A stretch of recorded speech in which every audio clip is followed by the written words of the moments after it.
Okay guys, welcome to Startup Warrior, where we cover everything from how to build your company from that idea to landing that 6 to 7 figure investment from investors such as myself. And in this video, we're actually going to cover some of the more common mistakes that founders make when building their startup. But please consider subscribing to get the latest videos on improving your company.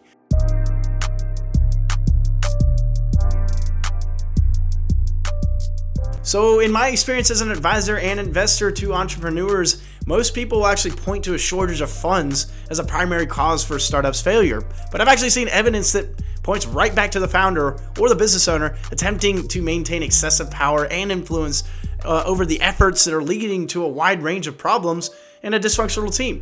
In fact, the problem is so common that among startups that is been tagged with the name founder syndrome or founderitis. And I've actually experienced a case of this, firsthand in myself, a few times a few years ago, and a supporting executive that also had a promising startup but unfortunately did not survive. So let's go through all of the reasons, or at least some of the most common mistakes that founders make when they're building their company. And let's go with number one, which is autocratic leaders, which really set arbitrary goals with no input. So every founder needs to have a vision with ambitions and objections that really need to elicit real validation and buy-in from the team before even embarking on a high-risk journey. And key elements of every startup challenge include timeframes, costs, people required, and technical reality. So for example, if you have a case where all told the product actually had been developed in 6 months, but with a large list of innovative features. So the founder ignored multiple pushback efforts from key members or even customer feedback and suggested more commitment as a solution. The next cause or mistake that a founder can make is that the advisors are picked from loyal associates. So some founders seem more concerned with surrounding themselves with cheerleaders and yes men than people who have actually complementary skills and the confidence to stand up and be heard. So prior friendships and compatible personalities for them are really key attributes that they look for, rather than expertise or experience for that matter. And in my situation, really one of the founders actually brought with him a couple of loyal business associates from prior businesses into a new business arena where they had actually no direct experience. And since they didn't have any, they didn't end up being successful from that previous business. In rapid fire succession, the next founder mistake really minimizes the focus on formal plans and reviews. So basically, anyone who's a founder who's like this is an outspoken opponent of bureaucracy and prefers to be able to change priorities on a daily basis, or he or she tends to rely on the gut and prior experience and is actually really skeptical of any written plans or processes.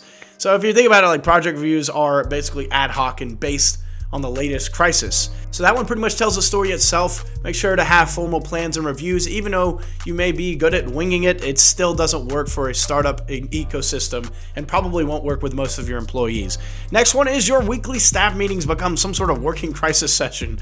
Rather than actually getting a status report on the plan or progress and jointly developing some sort of near-term strategy, the founder's more interested in deep dives into perceived bottlenecks and rallying the troops to get back on schedule. So really, top managers grow accustomed to getting their marching orders for the week. Just try avoiding this because you want to set a sort of standard each week. Another mistake that a founder makes is where they get super defensive and they talk more than they listen. So any successful startup requires a strong leader who actually listens, questions, and then learns from the team, not just themselves. And it's really hard to learn anything while you're talking and defending your position all the time.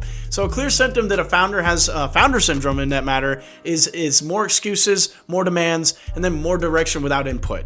So at this point, the organization becomes more and more dysfunctional as the team members lose their drive and motivation, and then also is frustrated by apparently not being heard or appreciated. This level of productivity will go down, and then people will actually start communicating with you, and then more crises will actually occur.